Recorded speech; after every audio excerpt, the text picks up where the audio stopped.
Black Creative Intelligence presenta 3, 2, 1, lift off. Escuchas un podcast de Dixo. Escuchas Creative Talks. El podcast donde hablamos de creatividad, Futuro, innovación, medios, disrupción y emprendimiento. con Fernanda Rocha y John Black. Por Dixo, La productora de podcast más importante de habla hispana. por Dixo.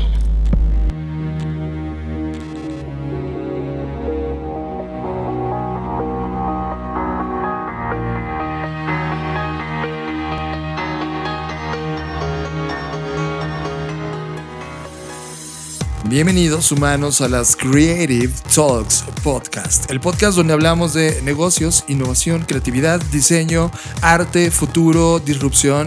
Yo soy John Black y es un honor darles la bienvenida y presentar a Fernanda Rocha. Hola a todos, buenas noches. Estoy muy emocionada de estar de vuelta con ustedes porque aunque no lo crean, esto me da y me inyecta mucha energía. Así que bienvenidos a las Creative Talks. Este podcast se emite desde Dixo.com y les damos la bienvenida. Estás escuchando Creative Talks Podcast. Antes de iniciar, Fernanda Rocha, la razón por la cual ya no estamos haciendo podcast todos los días es porque cuestionamos la cantidad de valor que estamos compartiendo con ustedes. Emitir el podcast era interesante, pero en realidad es que el ecosistema de cosas que están ocurriendo alrededor de muchas personas compartiendo tips realmente era suficiente como para poder ser uno más de la opción, y decidimos todo ese tiempo invertirlo en otros proyectos que abordaran y pudieran compartir mucho más valor exactamente por el mismo esfuerzo. Así que, Fernanda Rocha, tú tienes 2 noticias que dar. Es correcto, todas esas horas que dejamos de invertir en el podcast que hacíamos diario, las reorientamos a construir un documento que se llama ¿Y ahora qué hago?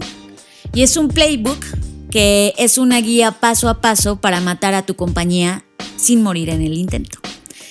¿Qué quiere decir?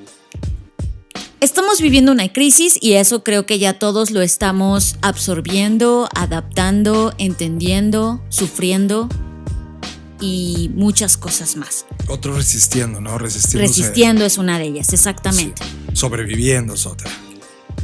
Sin embargo, sea cual sea nuestra postura y nuestra posibilidad ante esta crisis, es un hecho de que nos está cambiando. Y sí, ha venido a mostrar y a profundizar en los temas de desigualdad que tenemos, en estas pandemias que no nos asustan como la extrema pobreza, los feminicidios y todo este problema que venimos cargando con nosotros. Sociedad, sí. Exactamente. Entonces, eso hace que solo unos cuantos tengan la posibilidad de tomar decisiones, porque como aquí lo hemos mencionado, si bien el futuro es un bien común, al mismo tiempo es un privilegio poder pensar en el futuro, porque si no tienes resuelto el hoy, tus necesidades básicas, difícilmente vas a poder pensar en el futuro.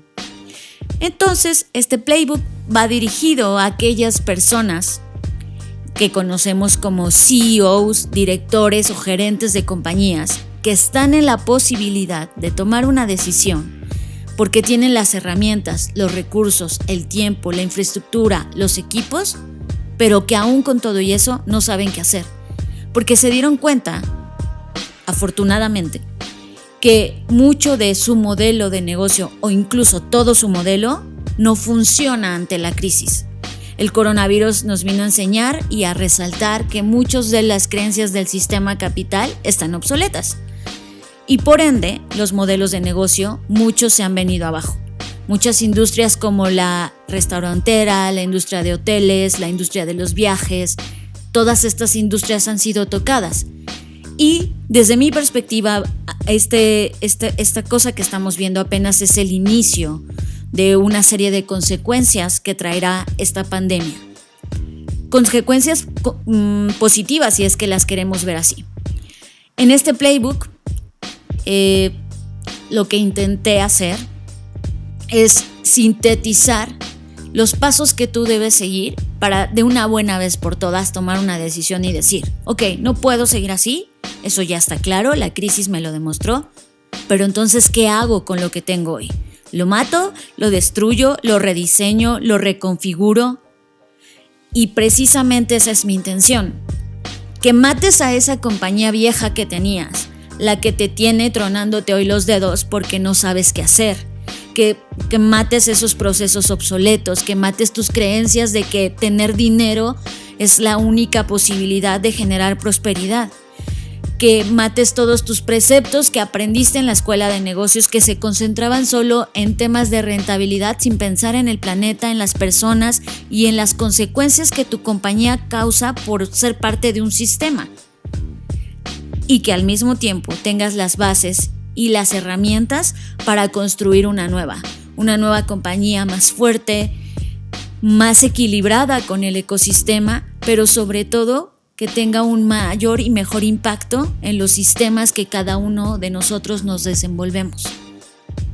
Así que después de más de 36 horas que estuve sintetizando todo lo que he podido pensar a lo largo de los últimos 10 años, intenté plasmarlo ahí. Estoy muy satisfecha con el resultado y ahora mismo estamos en la segunda fase, porque si bien el contenido ya está diseñado, ahora no solo queremos que esté totalmente enriquecido, sino que esté impecablemente diseñado, y pues de esa labor se va a encargar Daniel Lozant, que se encarga de estos proyectos en Blackbot. Nuestro artista visual.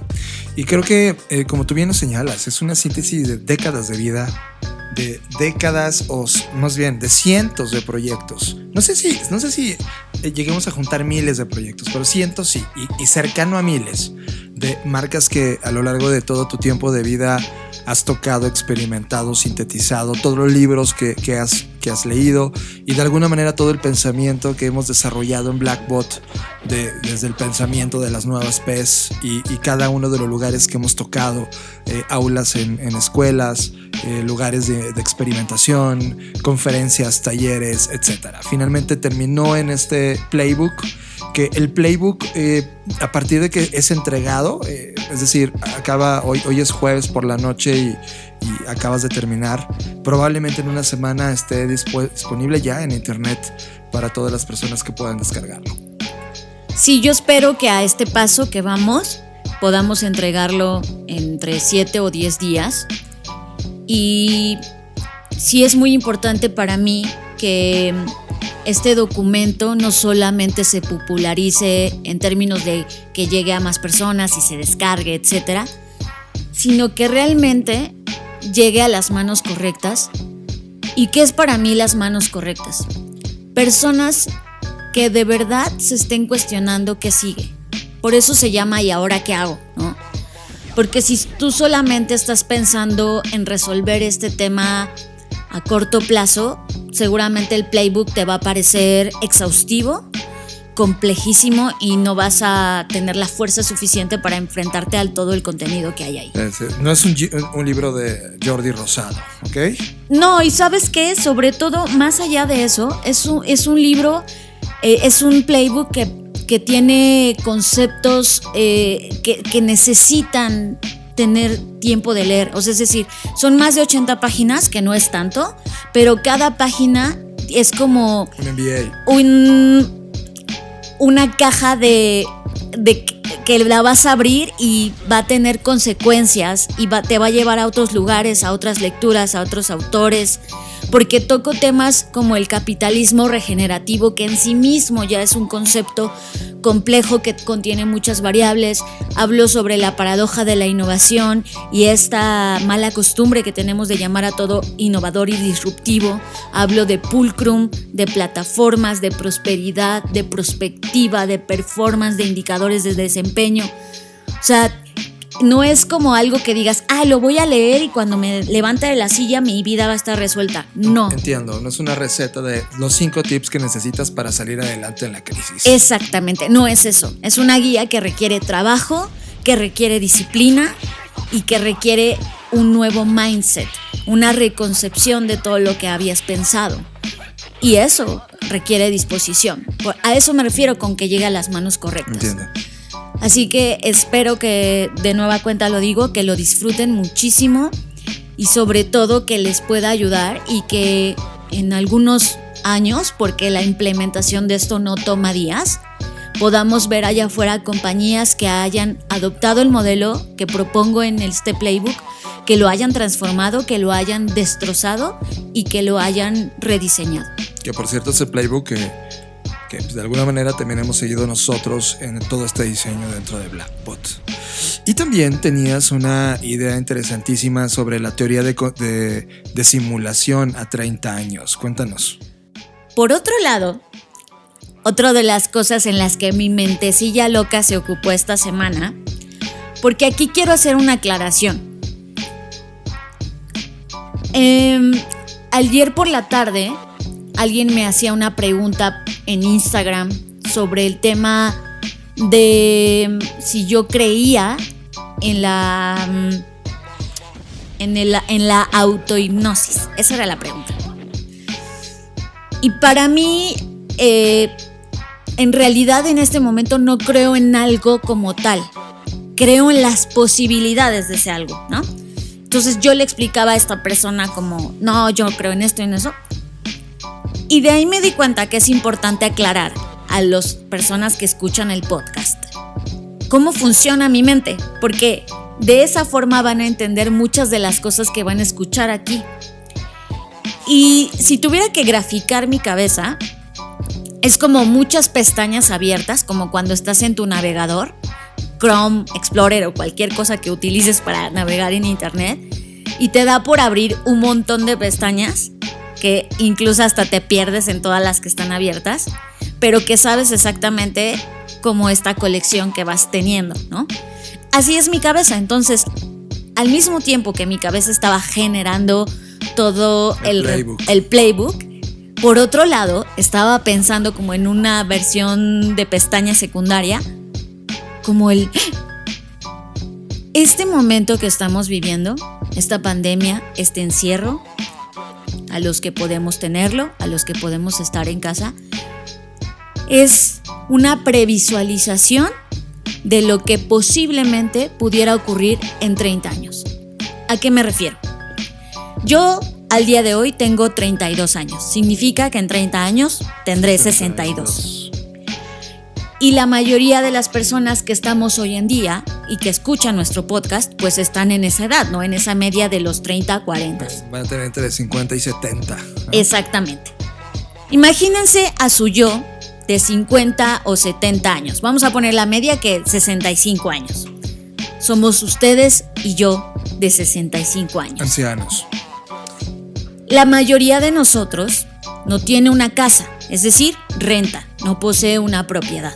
Sí, porque la cultura de no propiedad, ahora sí, perfecto. Ya no vamos a tener la fuerza que hoy tenemos. Algunos vamos a estar más traqueteados que otros. Algunos mantienen un régimen y un estilo de vida saludable y hacen ejercicio y se alimentan bien, pero otros no son tan afortunados y comen lo esencial, lo básico, hacen su ejercicio es correr para que no se vaya el taxi y no los deje y lleguen temprano a su trabajo, ¿no? Sí, porque a esa edad también vamos a estar trabajando. El punto es, al contrario, que no vamos a poder trabajar como lo hacemos hoy, con la misma energía ni con la misma fuerza, por lo cual no vamos a poder estar ganando lo que ganamos hoy, si es que todavía tenemos la fortuna de poder tener un trabajo. Entonces, al igual que hoy, en esta pandemia, vamos a estar encerrados. Los que puedan estar encerrados, porque los que puedan seguir pagando una renta para poder tener una casa en donde estar encerrados. Los que no, seguramente estarán en la calle. Y al igual que hoy, en 30 años, hay una posibilidad muy grande de que el sistema de salud siga igual de quebrado o peor de lo que hoy está.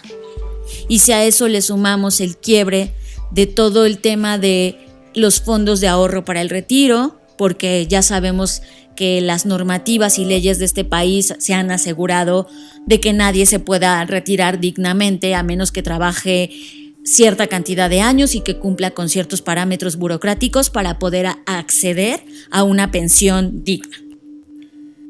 Entonces significa que al igual que hoy, en 30 años vamos a estar encerrados, sin poder hacer nada, sin dinero y sin acceso a salud. Pero con la diferencia de que no vamos a tener ni la fuerza ni la mente para poder afrontarlo como hoy lo estamos afrontando.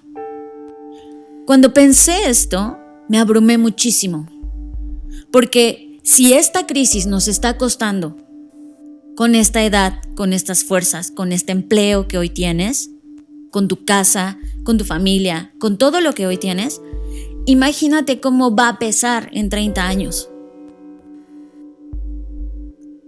Esa es una pregunta que debemos hacernos desde hoy, porque si no en 30 años vamos a decir todos, nadie vio venir esta crisis de personas de 60 años, porque ojo, la mayoría de la población en México va a tener esa edad. Es lo que se conoce como la inversión de la pirámide. Sí, y va a ser global, o sea, va a ser toda una generación. Así es, en países europeos ya se está viviendo, pero en países latinoamericanos los jóvenes siguen siendo el grueso de edad. Sin embargo, en 30 años no va a ser así. Entonces, si sientes que esta crisis te tomó por sorpresa y que está cambiando tu vida y que está trastocando todo lo que tú creías seguro, prepárate para lo que sigue en 30 años. Prepárate desde hoy, tienes 30 años para llegar a ese momento y asegurarte de tener un techo como tú lo quieras ver, si significa para ti comprar una casa, si significa para ti ahorrar para poder pagar una renta, lo que para ti signifique. Ahorra para poder tener un resguardo en el tema de salud. Cuídate desde ahora. Trabaja en eso. Porque si no, en 30 años no va a ser el COVID, no va a ser la pandemia. Va a ser las consecuencias de las decisiones que tomes o dejes de tomar hoy. Tema de la semana. Discutimos el tema que ocupó nuestra agenda a lo largo de la semana. Presentado por Black Trends. Las mejores tendencias sintetizadas para ti. Wow, y así llegamos al tema de la semana. Y por cierto, paréntesis de lo que acaba de decir Fernanda Rocha, creo que necesitan buscar el podcast de Luis Armando, se llama Conectando Puntos. Lo hace la compañía CESC Consultores, que son nuestras mentes financieras y sin duda almas viajeras con nosotros en Blackbot. Ok, tema de la semana. Ya lo platicábamos un poco este tema en el FBS, en el Future Business and Strategy que hicimos a inicios de este año, y hablábamos exactamente de los eSports, lo cual habíamos dicho que es una categoría que iba a explotar de manera brutal este año. Y es que los datos ya estaban ahí. En 2015, por ejemplo, ya facturaban el doble que la industria del cine. Es brutal lo que la industria de los videojuegos estaba ocurriendo. Y esto evidentemente, Fer, los videojuegos tienen una genética brutal. Uno, son storytelling puro. Está creado con personajes memorables. El punto de experiencia es el usuario. Es decir, creo que lo hemos dicho varias veces. Los videojuegos, la música, la pornografía son de las industrias más avanzadas en temas digitales. Y los videojuegos definitivamente abren un capítulo sobre qué significa la nueva industria. Ya lo decía Víctor Alvarado cuando se subió al escenario del FBS. Todo aquel entretenimiento que nos quite tiempo de nuestros usuarios o consumidores es competencia. Y eso es interesantísimo porque Víctor Alvarado, para quien no estuvo en el FBS, es la mente de marketing detrás de la selección mexicana de fútbol, de la Federación Mexicana de Fútbol.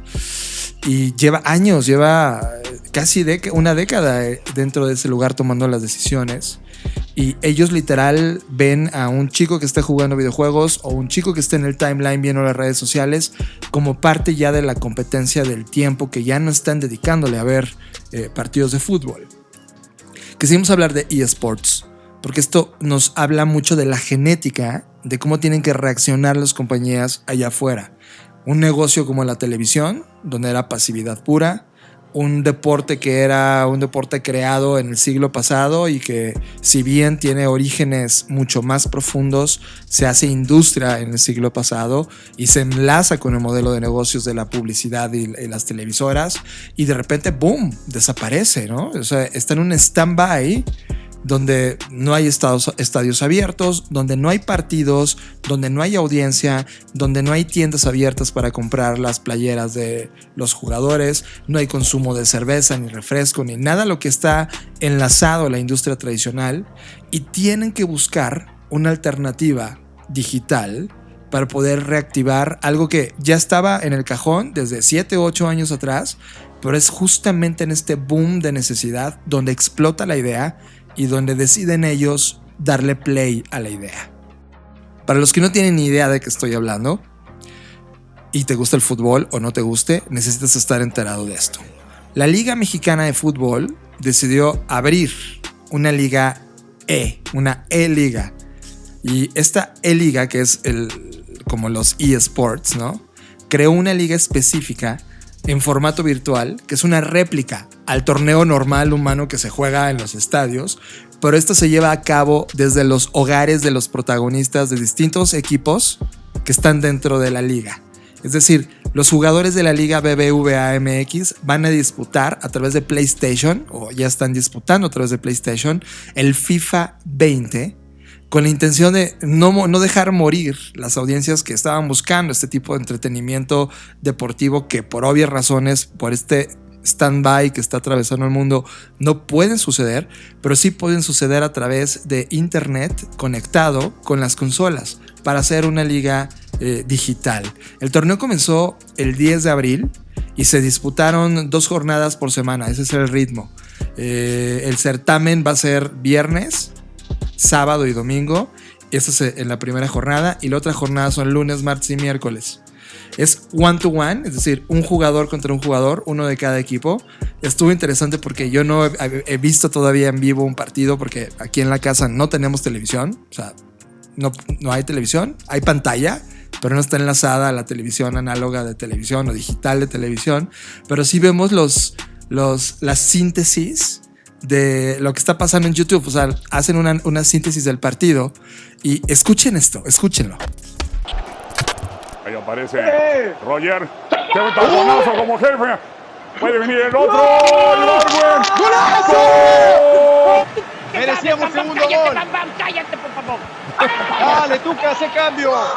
Ahí la tiene, puede venir el empate tiroso. Penal, está diciendo el árbitro. ¿Qué? Penal, pero ¿de dónde? Si yo no vi nada, ¿eh? Prepara. Apunta. Fire. Gol. Vamos, Pata, vamos. El Meridiano. Vamos, Chivo. Poeta, tocamos, qué bonito está tocando América, San Nicolás, bonito, bien ahí. Ahí la tiene, tiro. ¡Gol! Ibargüen, al rinconcito, papá. Fer, esto es brutal porque tú y yo nos sentamos específicamente a ver esto. Y es un América Tigres, 2 de los equipos más populares del partido o del fútbol mexicano. Y uno de los directores técnicos más icónicos, llamado Tuca Ferretti, estaba viendo el partido y tenía una cámara en vivo. Los narradores son narradores de televisión. Y el Tuca estaba igual de prendido, mentando madres, porque le metieron gol a su equipo. Y la pasión era distinta. O sea, no te puedo decir que era la misma pasión de estar viendo un partido de fútbol humano. Pero nos enojamos cuando pegó el tiro en el poste, o nos cagamos de la risa cuando el director técnico empezó a mentar madres. Es decir, la pasión está presente. Hablaba esto con mi papá. Mi papá tiene 60 años en este momento, ¿no? Y les decía, oye, ¿tú has visto uno de estos partidos? Y él describía, no sabes, no me gustan estos monitos. Pero dije, ¿pero ya lo viste? No lo he visto. Y le di oportunidad para verlo este partido y quedé de utilizarlo casi como analista de qué sintió ver un partido a través de estas plataformas. El tema es, no podemos ignorar, Fer, que lo que está ocurriendo en cómo tomas decisiones, que ya hablamos al inicio de este show, la importancia de tomar decisiones, estas decisiones que dejaste guardadas, estas decisiones que tenían décadas de maduración, estos datos que te hablaban de una industria que era el doble de la industria de Hollywood, estas cosas que sonaban a ti como, llegué a un proyecto que habla de eSports y no lo sé, porque yo sigo pensando de manera tradicional, y de repente, ¡boom!, ese mundo tradicional entra en crisis. Necesitas reaccionar, entender las señales, tomar las decisiones y comenzar a jugar tus primeras hipótesis que ya vas tarde, o sea, ya hay ligas, ya hay, por ejemplo, a mí me parece brutal League of Legends, me parece brutal StarCraft, me parece Call of Duty, lo que hace FIFA, Smash Bros, etcétera. Hay una serie de ligas que ya llevan años y años de maduración, y de repente tengas que entrar y tú eres el nuevo Rocky, el newbie de la escena. Y este momento empresarial que están atravesando todos estos directores de compañías de, oye, necesito entender cómo funcionan las nuevas audiencias, necesito entender qué significa una liga eSport, qué significa transmitir en un canal de televisión abierta ciertos minutos en un nuevo formato a través de un nuevo carrier que se llama FIFA con Electronic Arts, porque ahora las televisoras no son dueñas de ese contenido, están utilizando una plataforma llamada FIFA de una marca, de un carrier, ¿no? Un generador de contenidos llamado Electronic Arts, en donde, cómo ellos entienden la democratización de eso. Así de radical puede ser, así de importante puede ser en tu industria. Ahorita estamos hablando de uno en particular, que era la televisión y los deportes, pero en tu industria estoy seguro que está pasando algo igualito. Es ¿qué de las cosas que guardaste, que no estás tomando decisiones, están ahora ahí, y que tú en medio de la crisis quieres regresar a la normalidad, cosa que no va a pasar? No va a regresar el modelo anterior. Tienes que encontrar el nuevo medio y esta coexistencia entre estos dos medios. Los juegos electrónicos es algo que definitivamente nos volaron la cabeza. Están aquí, están presentes. Si quieres meterte un poco más en estas discusiones de entenderlo, necesitas 3 cosas importantes. 1. El juego debe permitir un enfrentamiento entre 2 o más jugadores. 2. Deben existir ligas o competencias oficiales ya con reglas totalmente organizadas, ya sea también con patrocinadores o empresas que estén organizándolas. Y la 3. Alcanzar una cifra significativa de aficionados que jueguen o sigan las competencias para crear esta demanda informativa. Bajo ese modelo se meten en el ecosistema 4 jugadores: las competencias, el marketing alrededor, la academia, que son todos estos acuerdos universitarios de nuevos talentos, nuevas formaciones, nuevas escuelas de jugadores electrónicos, y el merchandising, que es todo esto que vendes: ropa, complementos, acuerdos, sponsors. De tal manera que ahora tienes publisher, ligas, equipos, canales y marcas. Y te das cuenta que en canales, tú, dueño de la televisión, eres uno más contra un Twitch o YouTube o cualquier otra plataforma online donde ese contenido se ha puesto a disposición. Tú como liga, que eres la Liga Mexicana de Fútbol, ya no eres la todopoderosa. Se puede hacer una liga de fútbol sin tus marcas y crear otras cosas. Tus marcas, me refiero a tus equipos. Todos los dueños de equipos también tienen este modelo pendiendo, porque es como, ok, ahorita Electronic Arts puso FIFA, pero ¿qué pasa si mañana creamos otra cosa que no se llame FIFA y que mejore la experiencia del fútbol o del concepto de fútbol? ¿Se dan cuenta cómo pueden desaparecer? Finalmente están los publishers y las marcas que están metiendo las audiencias ahí. Fer, esto es un ecosistema totalmente nuevo. A mí el fútbol me dejó de gustar desde hace como 3 años, por todos los vicios que contiene, por todas las insensibilidades con las que se maneja todo el negocio de la industria del fútbol. No me sorprende que los videojuegos una vez más nos den una lección de lo que significa transgredir las fronteras de un juego análogo a un juego digital.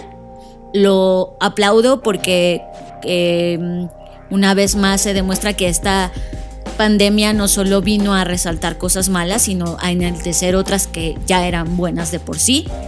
Sin embargo, creo que la crítica que yo tengo hacia el fútbol sigue siendo la misma, ¿no?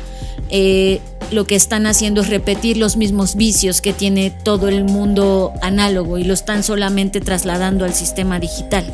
Y eso para mí realmente no es un cambio, simplemente es la perpetuidad de vicios que ya hemos visto antes. Pero esa es siempre la fase 1 de la digitalización. O sea, no, el problema es que quizás esto no solo se vea en la fase 1. Si nadie levanta la mano, si los equipos competitivos de mujeres no levantan la mano, porque para empezar el juego de FIFA no tiene una versión de selección femenil. Sí, exacto. Entonces vamos a seguir repitiendo los patrones de discriminación de género y todas las cosas que ya están mal de por sí en esta industria del fútbol. Pero es evolutivo, Fer. O sea, ahorita estamos viendo la el versión fútbol 1. no ha evolucionado en tantos años. No, pero ahorita que está en digital, ¿quién tiene el orden? Ya no la tienen ellos, la tienen los jugadores digitales. Por eso veamos hacia dónde lo mueven o si siguen perpetuando los mismos errores. Me encanta. Y tú dijiste una frase fuera del aire hace varios días. Dijiste, ¿qué va a pasar si el nivel competitivo de estos juegos en línea, que es alto, es espectacular, las jugadas de fantasía que hacen, en verdad es espectacular? ¿Qué pasa que ahora regresen a la normalidad de un partido de 90 minutos y sea aburrido con divas jugando? Ese es otro cuestionamiento y otra crítica que yo tengo. Al menos en el fútbol, en la Liga Mexicana, tú puedes ver un partido y aburrirte horrible, porque la mitad del tiempo el jugador se la pasa tirado en el suelo, jalándose las greñas con el de al lado, ¿no? Sí, haciendo trampa, llorando, perdiendo tiempo, escupiendo, sí. O sea, todo es malo. Y el mismo equipo que hoy le da una goliza, al siguiente partido pierde por una goliza. No hay un ritmo constante, no hay una media, no hay competitividad. Solo es como una especie de suerte y de, no sé, de estado de ánimo quizás. Entonces no hay una consistencia. Entonces por eso pensé, cuando tú ves un juego de monitos, como dice tu papá, con estos Electronic, es un juego emocionante y hacen cosas, malabares, piruetas, que normalmente un jugador pocas veces hace. Claro. Por ejemplo, una chilena no es algo como que tú veas todo el tiempo en el fútbol, ¿no? Una tajada de un portero a ese nivel. Exacto, entonces imagínense, yo le decía a John, imagínate que eso se vuelve tan entretenido que cuando la liga regrese la gente va a decir, ay no, pues regresen a los monitos porque son más jugadores que los jugadores. Así es, imagínate el día que sea la final del torneo y se llena el Estadio Azteca para ver esa final con los jugadores en pantalla, como ha ocurrido con los estadios de League of Legends o de F1, ¿no? Que ese día es cuando va a cambiar el concepto, porque Fer, lo que no va a cambiar es la potencialidad de mercado. Hoy ese mercado en México tan solo vale $1,400 millones. Para 2021 va a costar, el valor es de $1,600 millones. El mercado es enorme y la razón es porque en México hay más de 49 millones de personas que jugamos, me incluyo ahí, todos los días.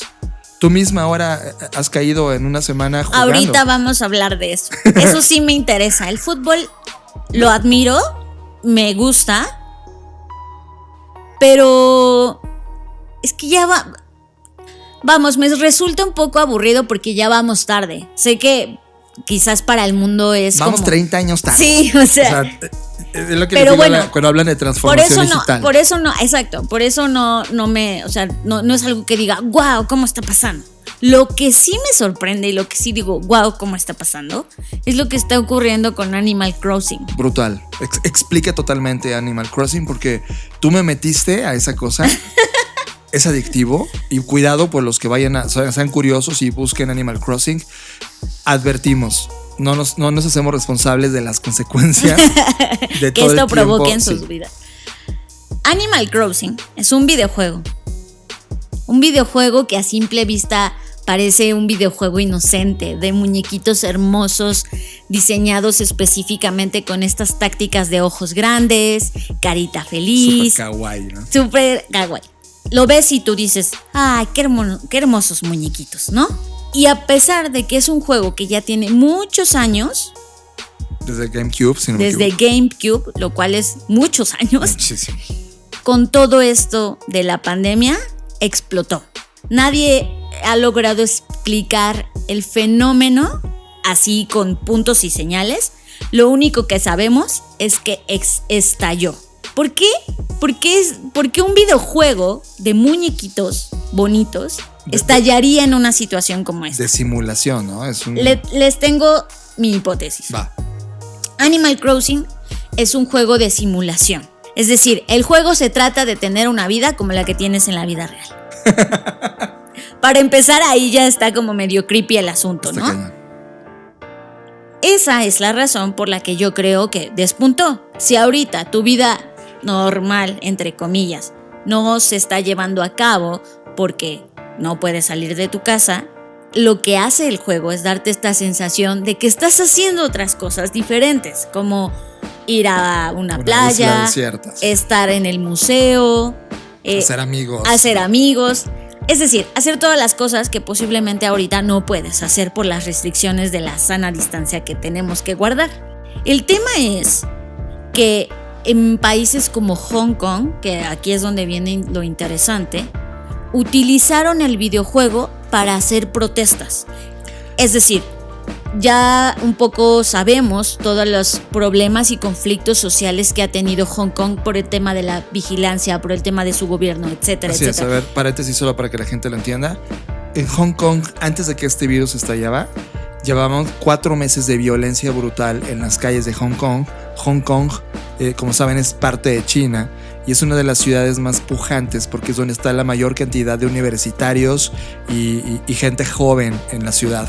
Y no están totalmente de acuerdo con la tecnología desplegada por el gobierno chino de vigilancia y tampoco con todos los controles gubernamentales que existen en la economía, en la sociedad. Así que ellos generaron un movimiento para poner un alto a estos pensamientos, lo cual derivó en violencia, derivó en imágenes que todo el mundo lamentó y que ahora se puso un stand-by porque el tema más importante fue el coronavirus, pero la protesta sigue, es decir, el coronavirus vino como a frenar estas manifestaciones físicas que la población de Hong Kong estaba haciendo, pero como el conflicto sigue, pues los habitantes de Hong Kong dijeron, si no podemos salir a expresar nuestras todas estas incomodidades y todo este tema de la protesta, ¿qué tal si usamos Animal Crossing para protestar desde ahí?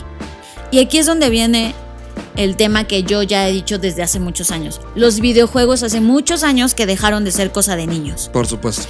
Y este juego, por más inocente y bonito que pareciera, fue la vía para que estas personas pudieran salir a protestar. Entonces, a través de sus avatares, porque cuando tú entras al juego, pues creas un muñequito o avatar, Un digital un self. digital self, que si tú quieres puede parecerse a ti o a quien tú quieras, pero es una representación de ti dentro del videojuego. Y entonces la gente se puso de acuerdo, se vistió como se vestían en la protesta, que era una vestimenta muy peculiar de negro, tapados con la por el cara tema de cubierta reconocimiento para que facial. no los reconocieran, Sí. etcétera. O sea, sí tenían como un protocolo. Las mantas de protesta eran unificadas. Las mantas de protesta, aquí viene un segundo tema. En esta versión de Animal Crossing, que se llama New Horizons, a diferencia de todas las versiones que habían existido de Animal Crossing, puedes hacer muchísimas cosas, entre ellas diseñar cosas que no están en el videojuego. Que la razón original por cual nos metimos era porque queríamos diseñar una Black House dentro. Que ahorita voy para allá, no te me adelantes. El punto es que tú puedes diseñar algún objeto y mandarlo por código QR a toda tu red de amigos, y entonces todos tus amigos que son amigos en Animal Crossing pueden escanear ese código y tener ese diseño. Claro. Para hacer las mantas, como obviamente en el juego no estaban las mantas de protesta, pues alguien los diseñó y mandó el código a todos los demás para poder tener las mantas en el videojuego. Y las mantas de protesta eran las que habíamos visto. Free Hong Kong, Revolution Now, ¿no? Sí. Esas son como ya una mantra que ellos tienen ahora mismo. Y había también publicaciones despectivas que mostraban al presidente chino y a la directora ejecutiva de Hong Kong, ¿no? Etcétera. O sea, el mensaje de la protesta seguía en pie. 100% político. Seguía 100% político y seguía original, ¿no? Solamente que ahora lo hacían a través de Animal Crossing. Y resultó, porque todos los medios del mundo tomaron el tema. Hay fotografías de Animal Crossing. El punto es que esta cosa fue tan noticia, pese a que estamos viviendo otra gran noticia que es el coronavirus, que China decidió banear el videojuego en China. Sí, paró toda la distribución de Nintendo dentro de China. Los que ya la tenían, pues ya ni modo, ya no había manera de poder censurarlos, pero ya no permitió la venta de uno solo más de los videojuegos. Lo cual vemos por primera vez en la historia, Fer, un movimiento político que frena la distribución de algo tan inocente como un videojuego, ¿no? Exacto, pero además que aunque está prohibido no se ha parado su distribución, porque los mismos jugadores dijeron, no se preocupen, si tú cambias la región a través de eShop Nintendo, puedes seguir descargando el juego. Cultura hacking al 100%. Totalmente, entonces no importa lo que China y todos los esfuerzos que está haciendo para detenerlo, You never can stop us. Este es otro tipo de virus, ¿no? Totalmente. Que ya se segregó y que está ahí. Pasando a otros temas menos escabrosos como lo son las protestas sociales y yéndonos a otra parte de la naturaleza humana que me encanta, el arte. También aquí incidió el tema de Animal Crossing. Un artista llamado Shin Jin Kor recreó una pieza que hace tiempo fue icónica. Es un performance de Marina Abramovic. Puta, qué buena historia. Para los que no la vieron y se la perdieron, no sé dónde estaban, pero Marina Abramovic sería, lo que hizo es crear un performance que se llamó The Artist is Present. Esto ocurrió en la vida real, hace algunos años. Entonces este artista, Shin Jin Kor, comenzó a recrear diferentes obras de arte, entre ellas el performance de Marina Abramovic. El tema no es solo que recreó la escena icónica, que para quienes no la vieron constaba de lo siguiente. Había una mesa al centro y dos sillas normales. En los lados opuestos. En los lados opuestos. Entonces de lo que se trataba es, Marina estaba sentada y llegaba una persona cualquiera de los visitantes del museo, porque esto estuvo en el MoMA, y se sentaba enfrente de ella. Y de lo único que se trataba, el performance era de verse a los ojos. Observarse, sí. Observarse, reconocerse. Así es como te veo. Y entre todas esas visitas, Marina recibió una visita inesperada, que no voy a hacer un spoiler, para los que no lo han visto, que lo disfruten. Entonces cuenta la historia anterior. Pero esa visita inesperada era de una persona muy importante para ella. Solo voy a decir eso. No, yo sí quiero decírselo. ¿Lo vas a decir? Sí. Ok, dilo.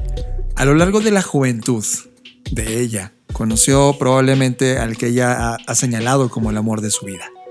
Pero por distintas fases de vida, intereses, personalidades que no coincidieron en la juventud. Es decir, fue de, oye, somos almas libres. En algún momento, en la muralla china, justo en la mitad de la muralla, los dos llegaron acompañados en relación. Pero el acto era que cada uno iba a seguir el camino exactamente contrario. Es decir, uno iba a regresar por el camino y otro iba a continuar de frente. Como un acto de despedida, como un acto de grandeza a esa relación y con una promesa tal vez, ¿no? de volverse a encontrar. Décadas después de esa separación, ¿no? Décadas, momentos, días, experiencias que cada uno vivió por su lado. Finalmente, en este acto del MoMA, en esta mesa donde se sentaba cualquier persona, había una fila inmensa, O sea, no era como que, ay, mira una silla y cualquiera se sentaba. Había una fila impresionante porque ya conocían la trayectoria del artista. Pues finalmente se vuelven a reencontrar. Y esa escena icónica cimbró al mundo porque era el acto artístico, honesto, más intenso que habíamos visto en esta historia contemporánea. Y es brutal ver ese acto en un videojuego. A eso voy. El artista que estaba recreando y que se le ocurrió que era una excelente idea, lo cual aplaudo, recrear esta escena, fue icónico, como bien lo dices, John. No solamente porque a todos nos vino a la mente aquel momento en el que casi querías llorar de ver esta escena, sino porque la gente que recreó la historia, porque él invitó a la gente a la isla, claro, a las personas, porque cabe mencionar que Animal Crossing vive en una isla. Entonces la gente que llegaba a la isla se sentaba enfrente, o sea, una cosa era la escena, pero él ya empezó a hacer el performance como tal. Entonces la gente se sentaba una enfrente de la otra. Fue como una versión 2.0 de ese acto artístico, de ese performance. Y eso es brutal, es una recreación. Sí, porque las personas comenzaron a decir que en este momento estábamos tan aislados y que la mayoría de los museos estaban cerrados, incluidos el MoMA. Y entonces la experiencia que estaba ocurriendo en el videojuego despertaba emociones reales, de reconocimiento de unos con otros. Y eso me parece increíble, porque eso es el arte. Y me parece exquisita la evolución que tuvo aquel performance en aquel momento, y que hoy se transformó y cobró vida y se reconceptualizó y se adaptó y se resignificó. Reinterpretó. Totalmente. Sí. Y eso me parece exquisito, porque en realidad ese es el arte. Es el arte, y es algo que peleo mucho con mis alumnos de la maestría en arte, que están ensimismados en el arte es esto. Ya sé que el arte es complejo porque nadie tiene una definición absoluta de lo que el arte significa, pero para mí esto es. El arte es la manifestación más pura del pensamiento, sentimiento humano. Ya sea manifestado en artes plásticas, pintura, música, o ahora bits y bytes en una pantalla llamado videojuego, ¿no? Ese es el punto, John, que me da mucho gusto, porque el propio artista dice, no sabía que esto iba a ocurrir. O sea, lo hice porque me pareció divertido, porque me pareció quizás elocuente. Soy un artista, entonces tengo la posibilidad de recrear escenas artísticas en este juego. Y no se imaginó lo que esto iba a poder provocar. Y obviamente esto inspiró a otros isleños de este juego para recrear otras escenas, para poner museos, etcétera, etcétera, ¿no? Ya después, como toda idea, como se populariza y se masifica. Claro. Pero el punto es tenemos dos grandes ejemplos, ¿no? 3 fue el negocio de televisoras con un nuevo deporte y eSports, el punto político, que de alguna manera es una transformación social, y ahora este punto artístico. Y además de esto van a converger más, o sea, está a todos los niveles. Ahorita fue una mezcla de 3 manifestaciones dentro de una industria, y esas no las puedes parar. O sea, tú que estás como mente tradicional, solo consumiendo cosas tradicionales, te estás perdiendo del entendimiento de una nueva cultura. Cada vez que nosotros hablamos con personas que no tienen esta cultura, casi las tachamos, de hecho las tachamos de analfabetas, porque es un nuevo analfabetismo de falta de cultura digital. Y si no existe esta cultura digital, si no entiendes las manifestaciones creativas y el tamaño de oportunidad que eso significa, porque de eso van los nuevos negocios, entonces, estimado ser humano, tu forma tradicional de hacer las cosas va a fracasar y va a morir con este COVID. Ese modelo que tú creaste va a morir con ese COVID. Para poder entender un poco más de este fenómeno, entrevistamos a León Flores Soriano. Fer, ¿quieres decir algo más? Ok. Entrevistamos a León Flores Soriano. Él es Business Development LATAM en Sportia y es experto en temas de eSports. Los dejamos con la entrevista. Bueno, mi nombre es León Flores Soriano. Ya estoy algo veterano, pero mi educación es, soy comunicólogo de profesión, y actualmente me desenvuelvo y me especializo en temas de esports. Actualmente soy consultor especializado en el sector para el área de Chivas eSports. Somos el primer club deportivo en México en tener una área profesional de eSports tal cual. Junto a otro amigo estamos en esta consultoría y así como con Chivas estamos en diferentes proyectos, pero básicamente nuestro día a día, el 100% de nuestro día, estamos y practicamos y comemos eSports, ¿no? Entonces básicamente a eso nos dedicamos, somos consultores especializados en el área de eSports. Primeramente, este proyecto de la iLiga MX nosotros ya lo habíamos platicado hace casi 2 años y la liga ya tenía como algunas pretensiones de hacerla y demás, solo que no, realmente desconozco por qué no se había hecho antes. Sin embargo, la llegada del COVID-19 aceleró todo este paso.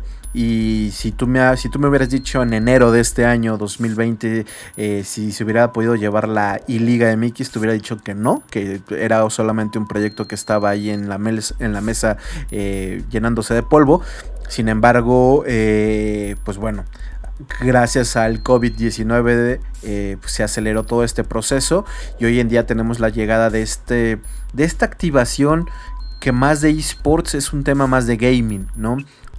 Tomando en cuenta que los eSports son la etapa competitiva de los juegos de video, es decir, en esta iLiga MX no hay jugadores profesionales de eSports o jugadores profesionales de FIFA.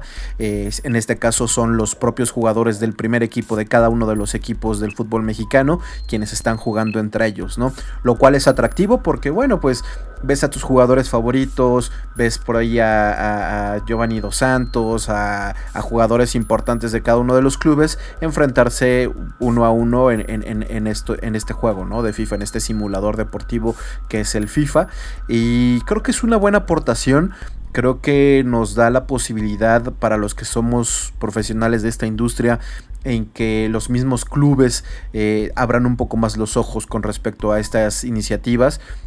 Nosotros nos hemos sentado con todos los clubes deportivos de este país y seguramente yo espero que más de uno va a salir como con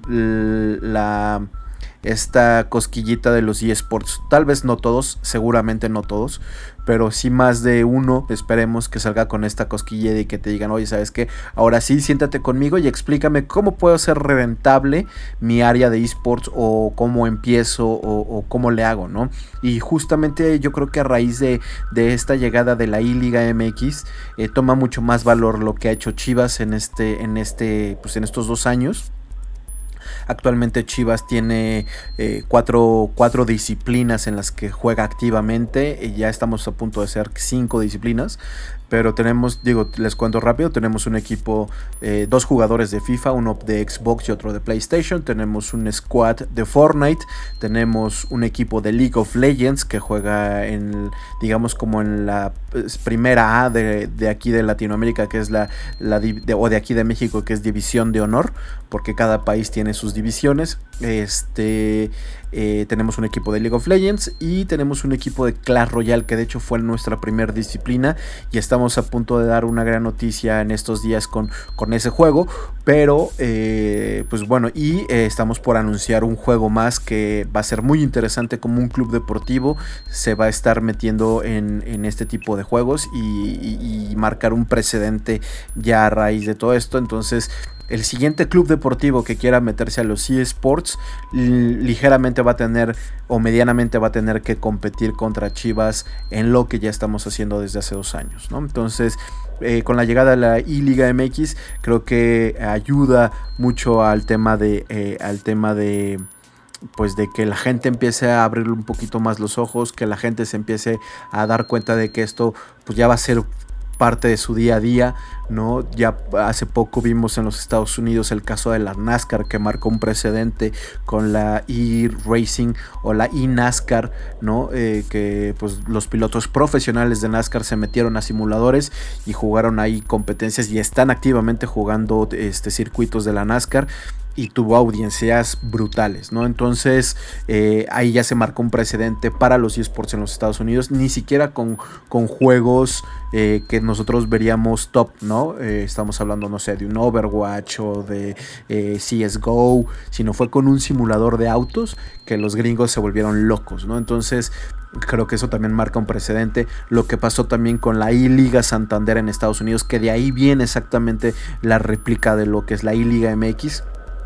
A diferencia de lo que pasó en España, o a diferencia de lo que está pasando más bien aquí en México, en España, sí, ahí ellos no hubo un tema de jugadores de fútbol, sino ahí sí hay jugadores profesionales, pro players de FIFA representando a cada uno de los equipos. Entonces hay un jugador profesional de FIFA representando al Getafe, representando al Atlético de Madrid, representando al Real Madrid, representando a los diferentes equipos que juegan en la Liga Española, ¿no? Entonces, pero bueno, pues el simple hecho de que no se haya podido replicar tal cual, la idea es que se espera, o al menos nosotros esperamos, que realmente sea una liga que año con año se esté jugando a la par que se está jugando la liga de fútbol aquí en nuestro país, ¿no?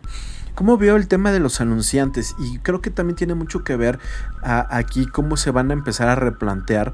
Creo que la llegada de la I-Liga MX va a empezar a replantear un poco el tema de cómo las marcas ven a los chicos. Creo que todavía hay un sinnúmero de estereotipos que las mismas marcas han ayudado a crear. Este estereotipo del gordito de lentes que solamente se la pasa comiendo, que solamente tiene un control en la mano, ya cambió. O sea, ya no existe ese estereotipo, o a lo mejor existe pero en muy pocos niveles.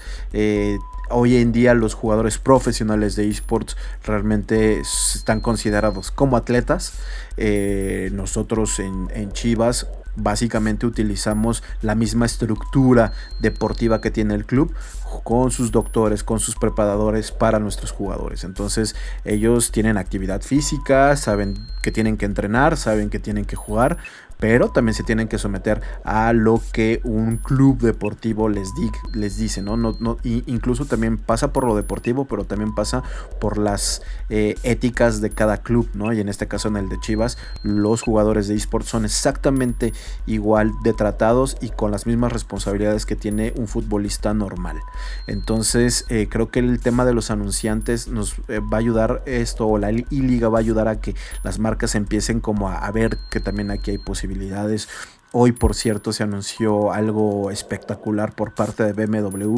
BMW acaba de firmar un sponsorship para los 5 o para los 6 equipos, o digamos top 6 de los equipos del mundo de eSports.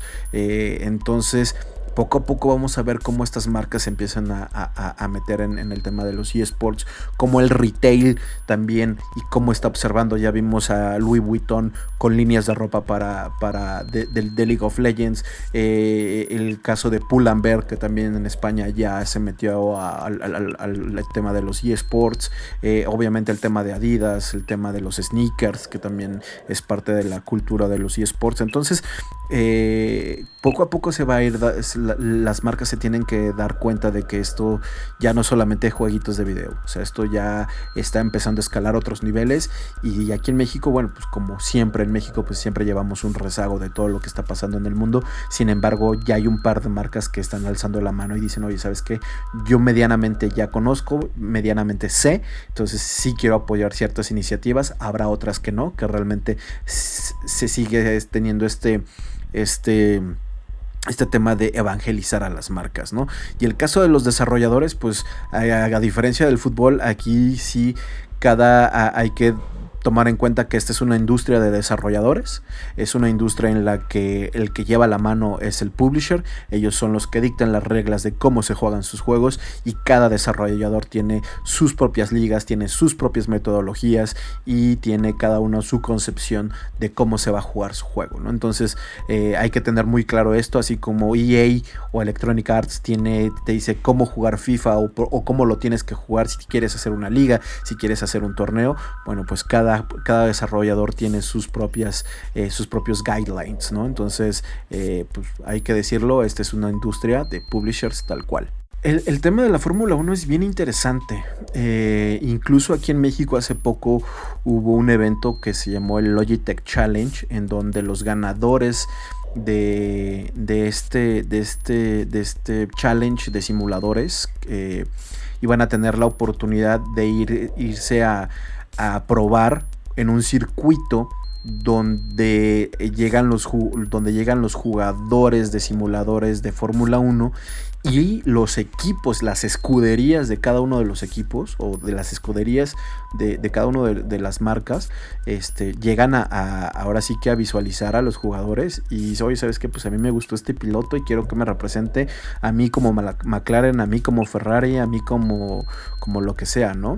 Entonces es bien interesante cómo incluso sabemos que la Fórmula 1 es un deporte de elite, pues dentro de su misma estructura de eSports también es un deporte de elite, porque al fin y al cabo vas a representar, dices, oye, yo soy jugador de simuladores para McLaren, o sea, ya eres un piloto de McLaren, ¿no? Entonces es bien interesante cómo se maneja todo esto.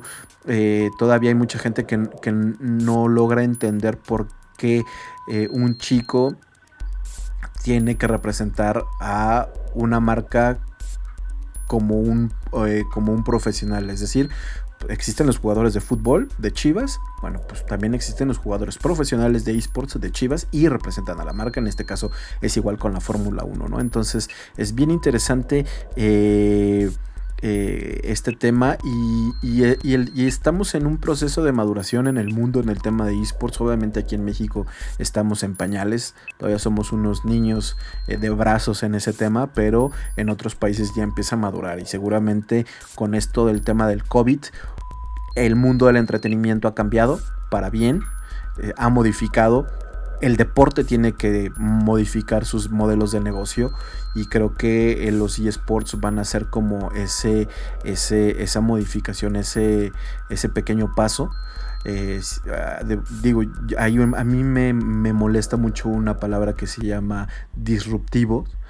Creo que ha sido muy sobrevalorada esa palabra o mal utilizada, pero no hay cosa más disruptiva en el mercado que los eSports, ¿no?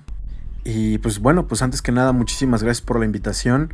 Gracias, esperemos que también puedan seguir abriendo más espacios para el tema de eSports. Nosotros ya estamos lanzando un podcast llamado No Fear. Justamente el primer programa es el tema de la I-Liga MX.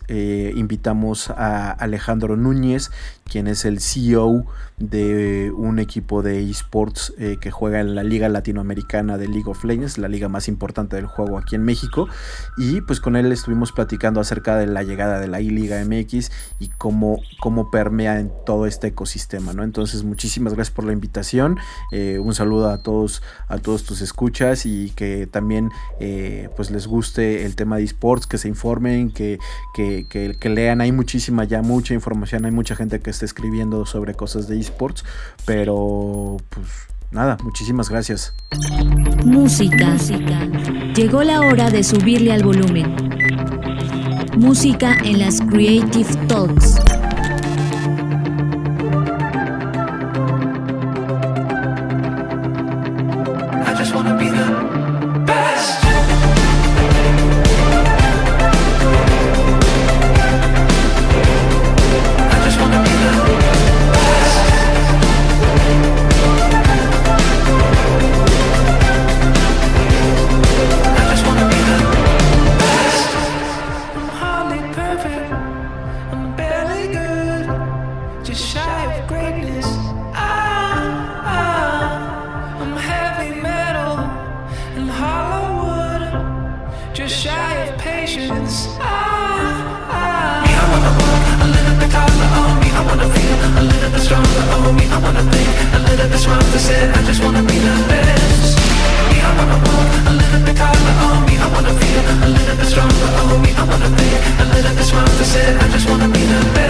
Doctor,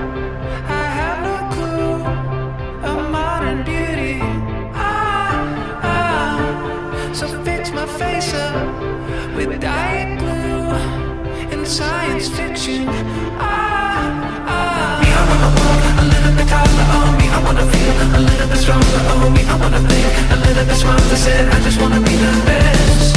Me, I wanna walk a little bit taller, oh me. I wanna feel a little bit stronger, oh me. I wanna think a little bit smarter, said I just wanna be the best.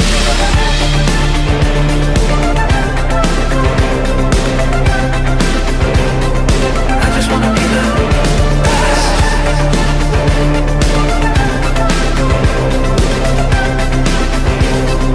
I just wanna be the best.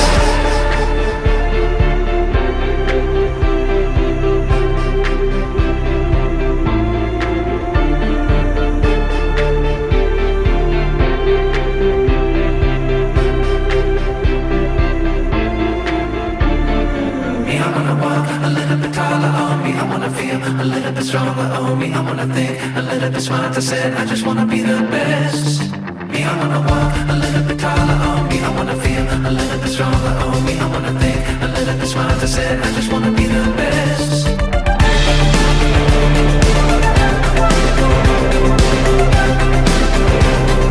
I just wanna be the best.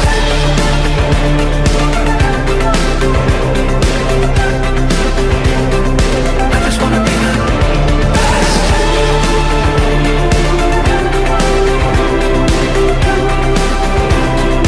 I just wanna be the best.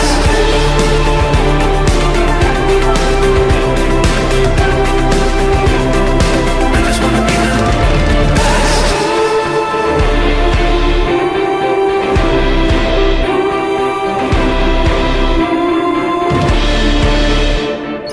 Estás escuchando Creative Talks Podcast. COVID-19 no solo cambiará nuestra forma de vida, sino que acelerará la llegada de un nuevo y radical futuro del trabajo.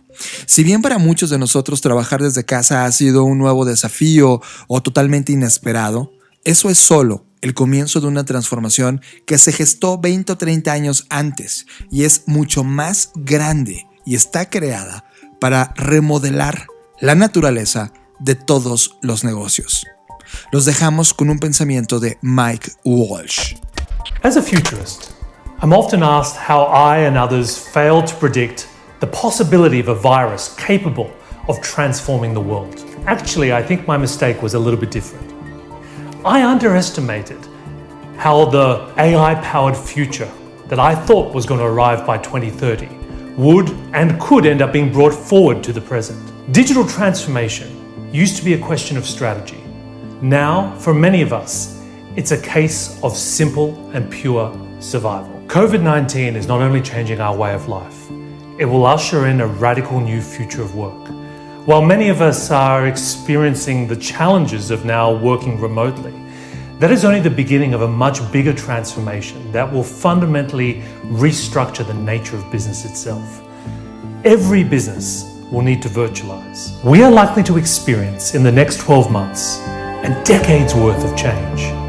Not every business will make it, but those that do will never be the same again.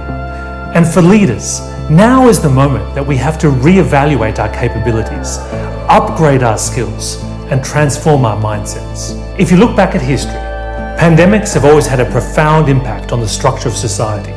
So many men were incapacitated by the Spanish flu of 1918 that women were forced to join the workforce, take positions of responsibility and leadership, which ultimately set the stage for universal suffrage and the right to vote. Something very similar happened in the 14th century with the Black Death that devastated most of Europe. It accelerated the use of labor-saving technologies in agriculture. It led to the wider dispersal of technical knowledge and ultimately the breakdown of the feudal system, which led to the Italian Renaissance and that incredible flowering of knowledge, art and culture. So now that we're in our own civilization scale event, will we also have a renaissance when all of this ends? Well, that'll be up to us and the decisions we make now and how we use this time. Being a future-proof organization is more than just getting through this crisis. It's about being ready for the world that awaits us on the other side. We have to reinvent how we serve our customers, clients, and communities. We have to rethink how and where we work. And most importantly, we have to reimagine our role as leaders. Now, more than ever, is a time for transformation. Estás procesando Creative Talks Podcast. ¿Se acuerdan que les dijimos y les advertimos desde el podcast pasado que las Creative Talks ya no iban a pasar con este sentimiento insípido? Ahora somos profundos. Ahora atacamos con total insistencia las cosas. Así que, sin querer, mira, llevamos 1 hora de sesión. Y en las pasadas Creative Talks aquí parábamos y no vamos a parar. Vamos a hablar de todos los contenidos que teníamos preparados para ustedes porque estamos dedicándoles más de 20 horas en la creación de este podcast y no podemos recortar nada, no podemos ahorrarnos nada. En un mundo donde necesitamos ponerlo todo, este podcast no se va a quedar con pedacitos. Media. Hablamos de los contenidos que vemos en Netflix, Amazon, YouTube, Vimeo, HBO, iTunes o nuestro timeline de internet. Media. Media es presentado por Blackbot, la compañía que diseña el futuro. Así que Fernanda Rocha, la sección de Media, esta semana sí que tuvimos muchos temas de contenidos nuevos que están brutales. Inicio yo. Yo no veo televisión, como ya lo dijimos, no agarra nuestra televisión las canales públicas ni nada. De hecho no tenemos nada de televisión de cable ni nada, pero sí consumimos todo lo digital. Y me enteré a través de YouTube, porque subieron todos los proyectos que están haciendo. El canal 22, que es uno de los canales en México, para los que están escuchando en el extranjero, es un canal cultural en México que había tenido proyectos en el pasado interesados en las industrias creativas. Pero ahora Ana Elena Malet visita a toda la industria creativa de México y los está entrevistando. Me parece un trabajo sensacional. Todo lo que es industria creativa, desde diseño textil hasta diseño per se, pasando por moda, etc. Es como nuestra propia versión, y creo que tú lo definiste muy bien, de esta serie de Netflix. ¿Abstract? Sí, es como nuestra versión mexicana de Abstract.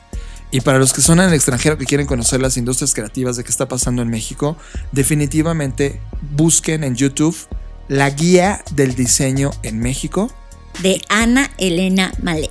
Por favor, no se lo pierdan. Ya van como 6 episodios. Es una exquisitez cada capítulo. Cada capítulo oscila entre 25 y 35 minutos. O sea, es algo que puedes consumir muy rápido. Y sobre todo, puedes entender al interior de cada uno de los talleres de estos nuevos actores de la industria creativa y del diseño en México. Me parece un ejercicio sensacional. Y afortunadamente, Fer, estamos rodeados de gente exquisita. Y es increíble que con esta exquisita gente te comparte cosas que dices, wow, de esto se trata, compartir. Landare Pimentel me mandó un WhatsApp, como siempre me manda cosas y me dice, tienes que ver esto, ¿no? Que además Landare Pimentel había apoyado este proyecto. Y dije, ok, venga, paré todo. O sea, literal, cuando recibes de alguien así una liga, yo paro todo. O sea, es como de, esto sí, pongo atención. Fueron 10 minutos intensos, Fer. Que de inmediatamente te dije, Fer, ven, ponte y exponte a este contenido. ¿Qué te pasó, Fer, en la experiencia? Caso contrario a John, yo hago lo que quiero cuando quiero. A mí nadie me gobierna.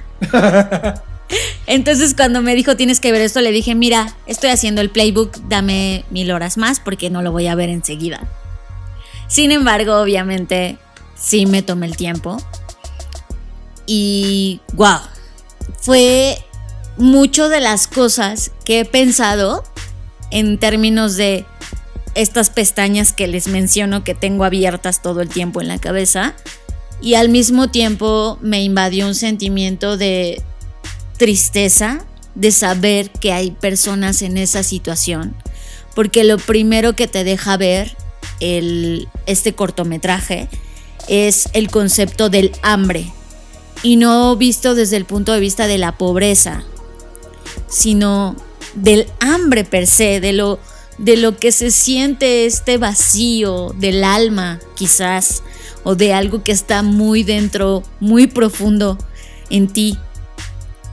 Y además que el actor que está en pantalla te transmite fácilmente toda esa hambre que dice estar sintiendo.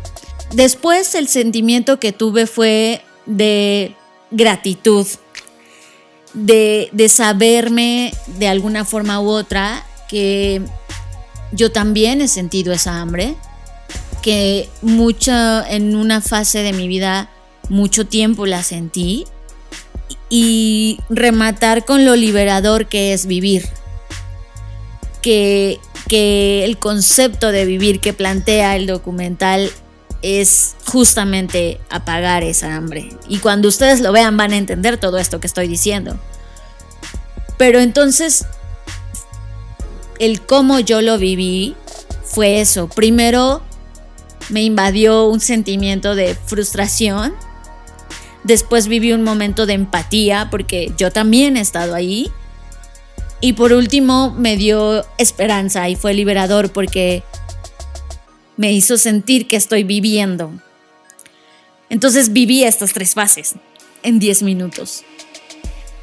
Por lo que es una dosis, si tuviera que sintetizarlo, es una dosis corta. Es como una inyección, ¿saben?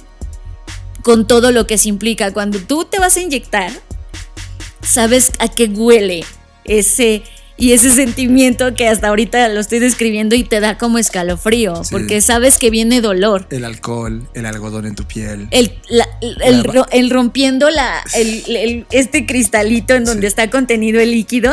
Cuando le pegan ya sacan los mililitros de agua para que no quede aire en la Exacto, aguja. Todo ese proceso que te causa esa ansiedad. Sí.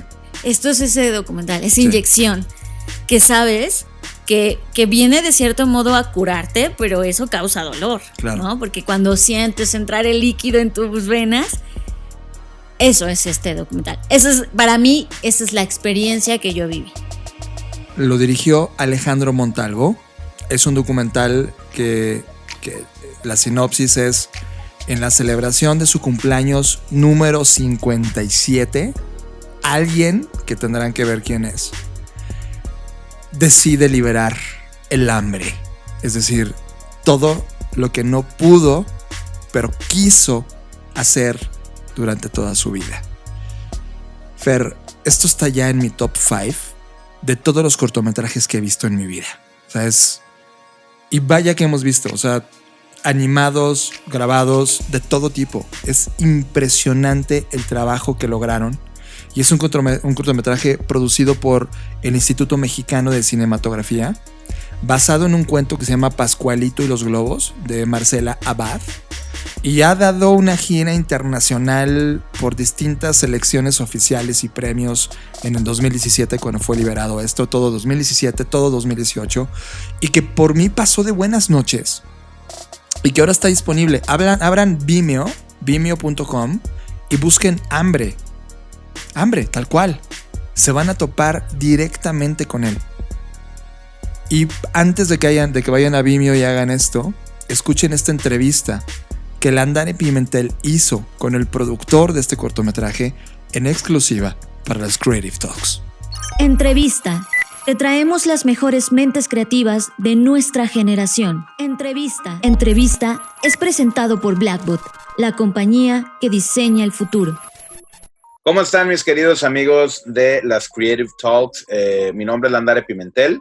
Bueno, soy consultor, auditor en el área de marketing y la construcción de marcas, y tengo el gusto de conocer a John Black y a María Fernanda Rocha. Muchas gracias por siempre estar cerca de Brainstorm y de su servidor. Y bueno, para no hacerles mucha paja, como luego se dice de todo esto, resulta que le mandé un cortometraje que se llama Hambre a John, diciéndole, creo que esto te va a gustar muchísimo. Pero cuando me invite, me dice, oye, ¿por qué no hablas y me mandas un audio de por qué quisiste apoyar o patrocinar a este corto?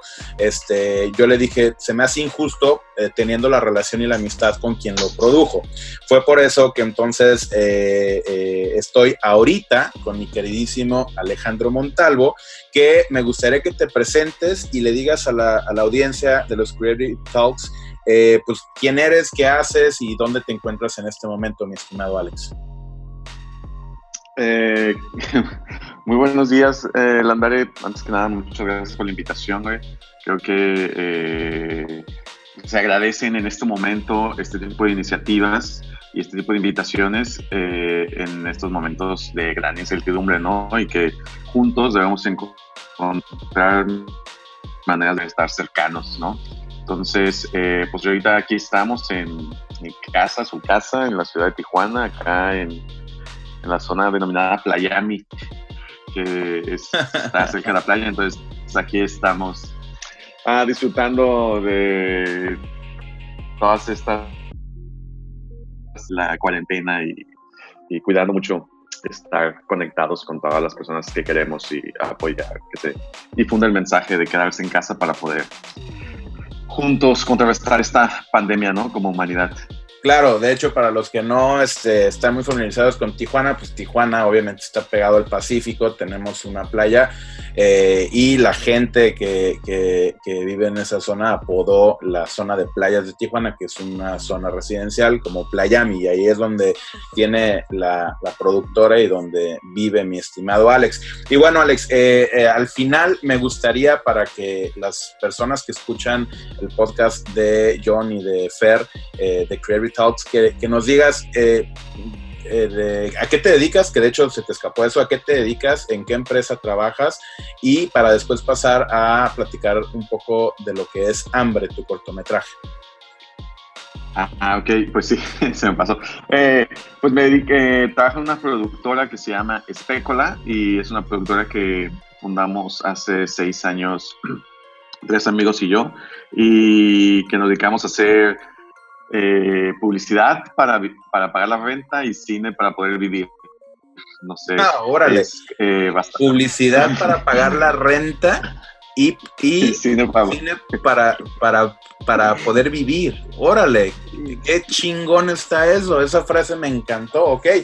Y bueno, actualmente eres socio fundador de Specola y estás directamente como productor en la misma, ¿cierto?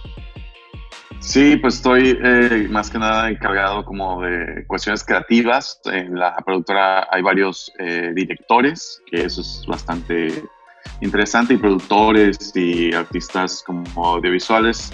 Y ahí nos encargamos un poco de cuidar la calidad de los productos y un poco como llevar a buen puerto cada uno de los proyectos creativos. Y sí, esta frase es interesante, pero sí, no, creo que no funciona, porque realmente disfrutamos mucho hacer publicidad, la verdad. Qué fregón, la verdad que fregón. Y te conozco de cerca, Alex, y para ti, John y Fer, que son los que comandan este podcast, la verdad es de que Alex es un extraordinario creativo con el cual he podido trabajar en varias ocasiones. Incluso hemos hecho algunos temas bastante interesantes para algunas cadenas de sex shops y otras marcas que bueno, nos han retado a salirnos de la caja sin duda y de nuestra zona de confort. Y bueno, creo que el punto central aquí, una vez que nos dices, Alex, que eres socio fundador de Specola y estás en la producción como director creativo, hace algunos años me invitas y bueno, me suena el teléfono y me dices, oye, voy a hacer un corto, te mando el guión, y de hecho me dijiste, por favor, no lo compartas con nadie. Ya lo leí y empezamos a platicar y me dijiste, oye, ¿por qué no te sumas como patrocinador por algunos contactos que tenía y cosas que podían ser útiles para el rodaje? Y le dije que sí. La verdad es de que no tenía ninguna expectativa, aunque conozco tu trabajo de cerca y es extraordinario, exquisito, asombroso. No tenía la verdad, ninguna expectativa. Dijo, órale, va a ser algo experimental, como muchas de las cosas que hacen, pero al final salió algo sumamente chingón. ¿Qué es Hambre, Alex? ¿Qué es Hambre, Alex? Con este tipo de personas cerca que le apuestan a tus trabajos, pues es más sencillo, ¿no? Entonces, pues sí, creo que tanto como tú y otras personas que estuvieron apoyando este corto, pues sin ellos no hubiera sido posible que viera la luz. Estas familias que se van juntando en el caminar, pues encuentras gente de todo tipo, y yo, como comencé en teatro cuando era muy joven, que lo sigo siendo, pero cuando era aún más joven, pues a mí, antes de querer ser cine, quería hacer teatro. Entonces conocí como andar detrás de los escenarios, y ahí conocí a grandes actores como Hernández Riego que sale ahí, y la productora ejecutiva de este corto que se llama Sara Rubalcaba, que fue la que me presentó a Hernán y que pues, siempre me ha apoyado en mi carrera y que siempre está ahí, ¿no? Entonces, yo sabía que cuando leí esta historia de parte de otro personaje de teatro que se llama Mario Cantú, que es un dramaturgo de Monterrey, que me pasó el guión, yo dije, oye, esta historia la quiero hacer, y lo primero que hice fue mandársela a Sara, y Sara, así los dos coincidimos que si vamos a hacer esto, tenía que ser Hernán, porque de alguna manera creo que el hacer cine y la dirección tiene que ver con encontrar las personas que tengan experiencias de vida, que puedan encontrarse. Yo sé que hay mucha gente que me podría crucificar por eso que estoy diciendo, porque pues la metodología Stanislavski del método pues implica que tú mismo te generas tus memorias, pero creo que es súper importante encontrar un lenguaje en común, y eso es lo que encontré con toda esta gente, ¿no? Y con estos actores en los cuales pudimos compartir y sabíamos un poco nuestras experiencias de vida, que podríamos entender lo que estaba viviendo este personaje, y por eso las cosas creo que fluyeron y se pudo lograr una buena performance con los actores, ¿no? Y está Silverio Palacios, que es otro gran actor del cine mexicano, que yo también hago dirección de fotografía y lo había conocido en una serie que se filmó acá en Baja California de ciencia ficción.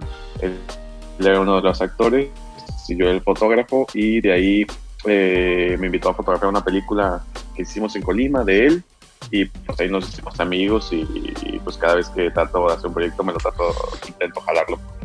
Es muy padre tener a Silverio en escena. Silverio, de lo que sucede detrás de escena, que es bastante divertido.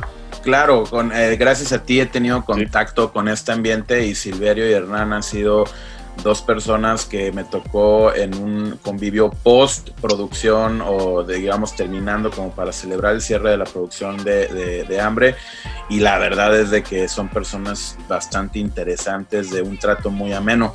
Pero bueno, una breve sinopsis o una breve reseña muy cortita para invitar a que vean el corto de Hambre, ya para irnos despidiendo, mi estimado Alex, por favor.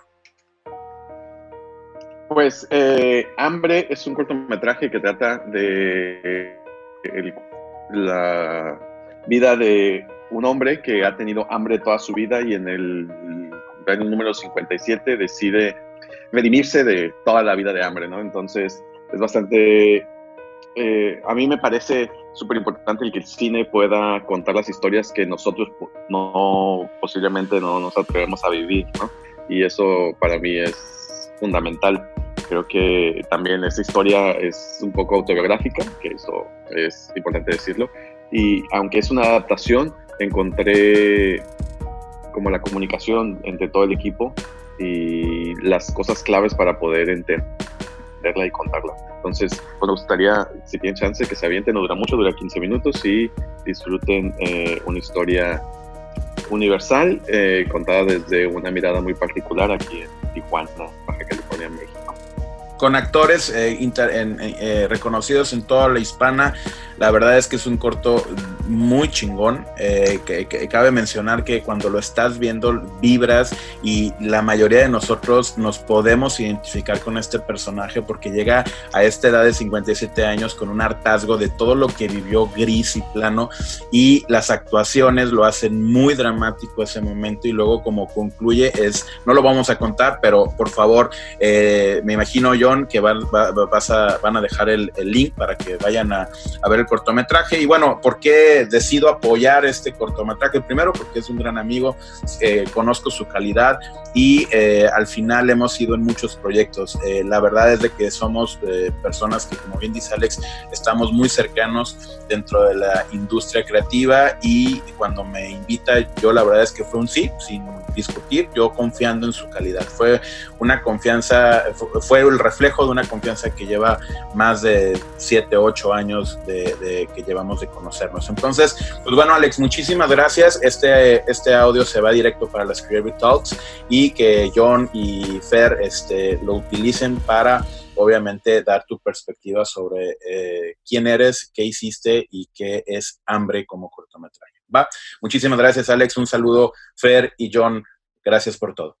Estás procesando Creative Talks Podcast. Ok, y ahora les tenemos un experimento sonoro. Pónganse nuevamente unos audífonos. Busquen audífonos. Si no tienes audífonos, bueno, no lo vas a vivir al 100%, pero lo vas a vivir. No, si no tienes audífonos, ponle pausa y consigue unos. Sí, lo correcto es que vayas y te pongas unos audífonos. Si no tienes audífonos, te va a pasar, pero no lo vas a vivir al 100. Y es una tontería, lo vamos a poner solo 5 segundos. Es una cosa de 5 segundos. Ok. Si no tienes audífonos y fuiste a ellos, ponle pausa. Los que ya pusieron play ahorita mismo, vamos a jugar. Quiero que escuchen esto y me digan qué escucharon. ¿Vale? Escuchen esto y acabando me digan qué escucharon. Laurel, laurel, laurel, laurel, laurel, laurel. Listo. ¿Qué escuchaste? Yo escuché Yanni. ¿Tú? ¿También lo escuchaste? ¿No? ¿Tú qué escuchaste? ¿Escuchaste Laurel? ¿Laurel? ¿Qué es la palabra? Ok. Este contenido de audio, Fer, nos lo pusimos tú y yo. De hecho, tú te pusiste muy enojada porque no escuchamos lo mismo. Tú sí escuchaste Laurel. Sí, yo escuché Laurel. Laurel. Es que Yanni y Laurel se dicen simultáneamente, pero cada una de ellas está en distintas frecuencias. Es la misma grabación en distintas frecuencias. De tal manera que tu cerebro, o sea, el mundo se está dividiendo en dos. Los que escuchan Laurel y los que escuchan Yanni. Seguramente tú escuchaste Laurel y dijiste, ¿qué? ¿Están diciendo Yanni? Sí, te va a pasar esto. Eso me pasó a mí. Y sí está ahí. Ya está defragmentada ambas frecuencias. Lo que pasa es que en la frecuencia tu cerebro, cuando escucha cosas, el cerebro prioriza distintas frecuencias. El cerebro procesa estas frecuencias. De tal manera que la palabra Yanni la escucharán quienes su cerebro escuche las frecuencias bajas. Y las frecuencias altas van a escuchar Laurel. ¿Quieres volverlo a escuchar solo para hacer el último experimento? Laurel, laurel, laurel, laurel, laurel, laurel. ¿Viste? Es más, si tú escuchaste una palabra y no nos quieres nada, ponle este pedacito del podcast a alguien más y que te diga que escucha Laurel o Yanni. No significa que estás loco o que tu audición esté mala, sino que simplemente son estos trucos de mente, estos hacks de la mente, en donde a través de ciertas frecuencias puedes emitir un mensaje a ciertas personas y a ciertas frecuencias otro, aunque vayan en el mismo canal. Damn. Sigue a Fernanda Rocha en sus redes sociales. Twitter, Fernanda Roche. Instagram, soy Fernanda Roche. Sigue a John Black en sus redes sociales. Twitter, Jonathan Álvarez. Instagram, Jonathan Álvarez. Ya está Fernanda Rocha. Creo que dejamos un poco inquieta a la gente con este tema de Yanni y Laurel. No, pobres, si están escuchando esto en la noche y son iguales que yo y tienen estas 10,000 pestañas abiertas, no van a poder dormir. Está brutal. Son de las cosas que... ¿Sabes? Internet nos está dando tanto en estos tiempos. Creo que Internet siempre nos ha dado mucho. Estábamos opacados por... Internet es siento que es invencible. Porque es comunidad, es un coloquio de mentes, de sistemas, de muchas cosas. Internet siempre va a estar ahí. Y también quiero agradecer a todas las personas con las cuales en estas semanas hemos estado interactuando. Ya sea a través del grupo del FBS, ya sea a través de congresos online. Gracias a todos los que han dado su pasión, arte, talento, fe en crear este tipo de proyectos y en convocar a mentes que estamos hablando de creatividad, innovación, negocios, marketing y transmitir esto a otros que creemos que es una oportunidad interesante. Gracias si tú eres esa persona. Gracias si tú estás dando ese tiempo. Gracias si tú estás provocando estas ideas. Gracias a cada minuto que has invertido. No lo ves ahora, pero esto que estás creando, esta oleada de contenidos de altísimo nivel, van a provocar un cambio brutal. No lo ves ahora, lo vas a ver con los años y probablemente con las décadas. Pero muchas personas que necesitaban escuchar esas cosas que tú estás creando, te van a dar un día las gracias y vas a poder entender este fenómeno de puntos que se van conectando con el tiempo. Síguelo haciendo con fe, síguelo haciendo con calidad. Si eres una compañía que está entrando en aprietos, descárgate la próxima semana, ya te diremos cómo, este playbook. Rodéate de las personas, métete a los congresos. En serio, toma una personalidad de aprender estas cosas nuevas. Y si eres la primera vez que escuchas este podcast, bienvenido. Compártelo con gente que crees que pueda tener valor. Regálanos una reseña en iTunes. Estamos empezando y eso me encantó, Fer, porque en la semana te metiste a ver el track de cómo estábamos y ya estábamos entre los mejores podcasts de la categoría. En realidad para nosotros nunca ha sido importante este tema de los premios y las medallas y la popularidad, porque sabemos bien, porque lo hemos padecido y hoy en día disfrutado en nuestra vida. Nunca hemos sido del grupo de los populares. Siempre hemos sido, tanto John y yo, de este grupo de los raritos, ¿no? Y ustedes también que están escuchando esto, no se hagan. Entonces, por eso es que quizás eso no está en nuestro radar. Sin embargo, me enteré de esto gracias a uno de los podescuchas y me pareció increíble porque es algo que no estaba en nuestro objetivo, en realidad. Y sé que si eso ocurrió es gracias a ustedes, porque si no hubiese personas escuchándonos, este tipo de cosas no ocurriría. Y sí me gustaría invitarlos a que se suscriban a nuestros contenidos, no porque queramos ser el top one, sino porque realmente eso nos ayuda a llegar a más personas y a contagiar a más personas y que más personas se enteren de que la creatividad es nuestra arma más importante. Así que no olviden seguir a Blackbot en todas las redes sociales. Estamos como Blackbot Rocks. Tenemos YouTube, tenemos LinkedIn, tenemos Twitter, tenemos Instagram, tenemos Facebook. Y en cada uno de esos medios estamos intentando comunicar información relevante y diferente entre sí, porque lo que tú puedes ver en Facebook no es lo mismo que publicamos en Twitter y no es lo mismo que puedes encontrar en nuestro canal, etcétera. Siempre estamos intentando hacer las cosas de forma correcta, con calidad y sobre todo con muchísima pasión. Y además, belleza. Eso es un elemento que estamos ahora mismo ya lo sabrán con el playbook a qué nos referimos. Y pues eso es lo que el día de hoy teníamos para ustedes. Muchas gracias por eso, por escucharnos, por compartirlo. Suscríbanse, denle like, corazones y todo lo que se pueda para háganos una reseña, sobre todo en Apple Podcast, que es donde te pueden, o déjenos un mensaje de audio, ya saben, nuestros WhatsApps, y también a través de la plataforma base. Y recuerden también que la comunidad es importante. Métanse a los podcasts que consumen. Dixo.com tiene una brutalidad de podcasts. Consuman estos contenidos. Vean qué otros ecosistemas de podcast hay ahí. Si tú quieres hacer un podcast, anímate también. Si tienes estas ganas de compartir ese valor, hazlo. Necesitamos crear un movimiento que opaque la bullshit que se estaba publicando en los medios y este malentendimiento de los influencers contra el verdadero concepto de influencia que existe en el mundo digital. Y creemos que ahora nos estamos encontrando en una comunidad de altísimo valor. En verdad, qué placer disfrutar estos tiempos épicos, extraordinarios con ustedes. Yo soy John Black. A mí me puedes encontrar como @Jonathan Álvarez en todas las redes, sobre todo en Twitter e Instagram, que son donde en Twitter estoy muy activo. En Instagram soy más como un watcher, estoy observando todo el tiempo. En Facebook ya no soy tan fan. Búsquenme por ahí si quieren hablar por ahí, o a través de las redes de Blackbot. Pues muchas gracias, es un placer. Fer, muchas gracias por compartir este podcast y nos escuchamos en el futuro.